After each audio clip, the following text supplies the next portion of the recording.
السلام عليكم ورحمة الله وبركاته. اللهم صل وسلم وبارك على سيدنا محمد أشرف الخلق وخاتم النبيين. في هذا الفيديو سوف نعرض عليكم ما قاله محمد صلاح بالماضي قبل لقاء بوركينا فاسو. إليكم التفاصيل.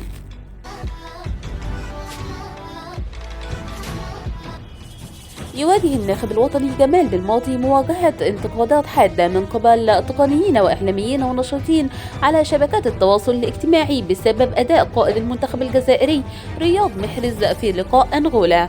وتعالت أصوات المنتقدين للمدرب الوطني جمال بالماضي بعد مباراة مصر ونظيره الغيني سهرة الخميس لحساب الجولة الثانية من دوري المجموعات لنهائيات منافسات كأس أفريقيا. وصوب المنتقدون سهامهم مجددا نحو مدرب كتيبة الخضر بعد انقلاب أداء المنتخب المصري في الشوط الثاني أمام غانا عقب خروج القائد محمد صلاح بسبب تعرضه للإصابة.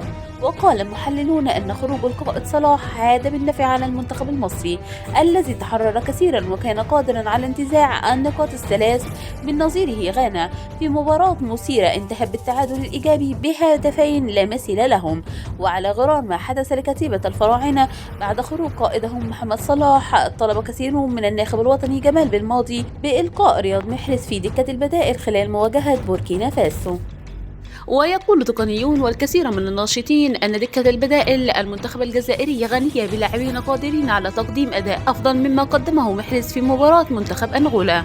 ويضاف آخرون أنه بات محتما على بالماضي التحلي بالجراءة وإبقاء قائده محرز بديلا بما أنه يملك النجم آدم والناس وحتى الوافد الجديد فارس شيبي الذي يلعب أحيانا في الجناح الأيمن من ناديه الألماني. ونصح محللون بوجوب اعتماد بالماضي على النجم محمد أمين عمورة أساسيا في اللقاء المقبل أمام منتخب بوركينا فاسو، قائلين بأنه سيكون مفتاح انتزاع النقاط الثلاثة لصالح المنتخب الجزائري.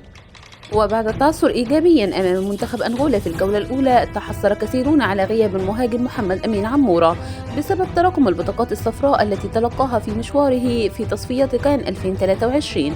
وعلى النقيض من الفئة الأولى، تقول فئة أخرى باستحالة إبقاء جمال بالماضي لنجمه رياض محرز في دكة البدائل بما أنه القائد ويضع فيه ثقة كبيرة بغض النظر عن العلاقة القوية التي تربطهما.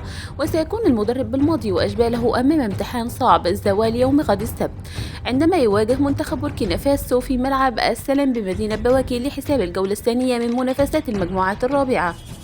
وستكون المهمة الرئيسية لرياض محرز وبقية زملائه في كتيبة محاربي الصحراء اصطياد كتيبة الخيول من أجل إعادة المنتخب الجزائري إلى سكة المنافسة على اللقب القاري في كان 2023.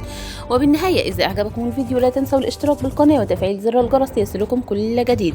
دمتم في أمان الله، ولا تنسوا الدعاء لإخواننا في غزة.